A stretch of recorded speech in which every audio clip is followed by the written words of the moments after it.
আলহামদুলিল্লাহ, আমাদের উপরে মাহে রমজান মাস চলে যাচ্ছে, একে একে দিনগুলি শেষ হয়ে যাচ্ছে। যারা কবরবাসী আছে আল্লাহ পাক রব্বুল আলামিন তাদের চিকের আরম্ভ হবে। জানি না কবরে কেরম আছে, কেউ মা হারিয়েছেন, বাবা হারিয়েছেন, বন্ধু হারিয়েছেন, আত্মীয় স্বজন হারিয়েছেন। কত মানুষ যা হারিয়েছে সে জানে, হারানির ব্যথা অন্য সে জানে নাই। তারপরে বলেছি আল্লাহ তুমি যারা কবরবাসী আছে আল্লাহ তুমি তাদেরকে তুমি কবরের আযাব থেকে মুক্ত করো, তাদেরকে তুমি মাফ করে দাও মাওলা গো।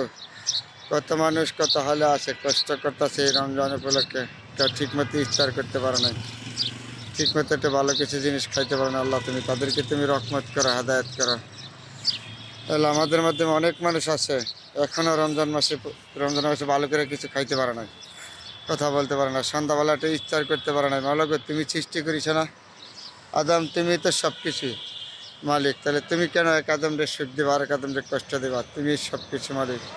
এই দুনিয়াতে আমরা মানুষ হিসাবে সবাই আসেন, আপনি একদিকে আমি একদিকে, সবার দিকে সবাই একটু হাত বাড়িয়ে দিই। যদি আপনার যোগ্যতা থাকে হাত বাড়িয়ে দেবেন, যোগ্যতা থাকলে, যোগ্যতা না থাকলে দিতে হবে এমন কোনো কথা না।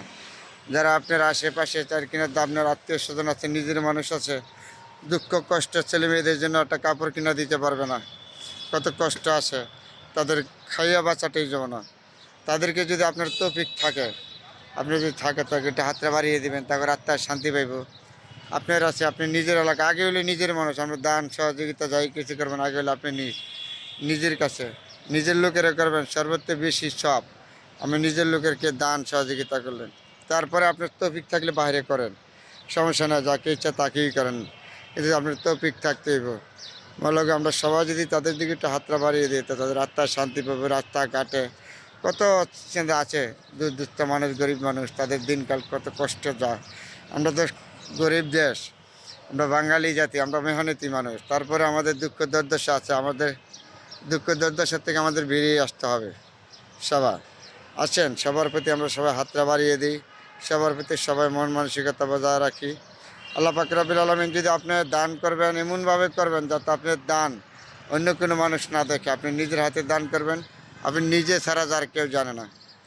আর দান তো এখন বর্তমান সমাজ আমাদের দেখা যায় ডাক ডোল বাজায় দান করে, এগুলো তো আপনি গোপনে দান করেন, গোপনে দান করা আপনার সব বেশি, যতটুকু সম্ভব ততটুকু। আপনার যে কারি ভাড়া দিতে হবে এমন কোনো কথা না, টাকা থাকলে আপনি দান করবেন, দান না থাকলে করবেন কোথা থেকে? আল্লাহ পাক রব্বুল আলামিন যদি আমাকে তৌফিক থাকে দান করার তাহলে দান করবেন, আপনি দান করার তৌফিক না থাকলে করবেন কেন? বলি নাই বলতে হবে হক জাকাত এগুলো আপনার আমার অজীব, কিন্তু হক জাকাত দেওয়ার যোগ্যতা আপনার থাকলে দিবেন, আপনার যোগ্যতা না থাকলে দিবেন কেন? তারপরে বলেছি হে আল্লাহ, মুমিন মুসলমান ভাই, আল্লাহ পাক রব্বুল আলামিন বছরের শ্রেষ্ঠ আমাদের একটা মাহে রমজান উপলক্ষে এই দিনে কত যেইভাবেই ডাকে আল্লাহ পাক রব্বুল আলামিন আমাদের গুনাহ মাফ করে দিবে। আসেন আমরা সবার প্রতি সবাই হাত বাড়িয়ে দিই, আল্লাহর কাছে আমরা তওবা করি, গুনাহ করি।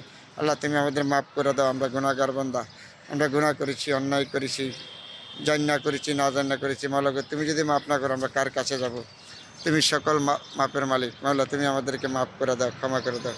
আমরা গুনাহগার বান্দা, আমরা গুনাহ করেছি, অন্যায় করেছি, তোমার কাছে ক্ষমা চাই। তুমি ক্ষমার দৃষ্টি, তুমি না বলিস আদম তুমি পাহাড় পরিমাণ গুনাহ করো, তুমি আমাকে ডাকের মতন ডাকো, আমি তোমাকে মাফ করে দেবো। তাহলে তো আমরা গুনাহগার বান্দা, আমরা তোমার ডাকি, তুমি আমাদেরকে মাফ করে দাও। মাওলা গো আমরা বারবারে তোমার থেকে স্মরণ করেছি। আল্লাহ পাক রব্বুল আলামিন যেন সবাইকে বুঝার তৌফিক দান করে, সবাই যেন বুঝে। আল্লাহ আমি একটা ক্ষুদ্র মানুষ হিসাবে সবার জন্য দোয়া এবং শুভকামনা রইল। আল্লাহ পাক রব্বুল আলামিন যেন সবাইকে ভালো রাখে, সুস্থ রাখে, সবার জন্য দোয়া এবং শুভকামনা রইল। আলহামদুলিল্লাহ, আলহামদুলিল্লাহ।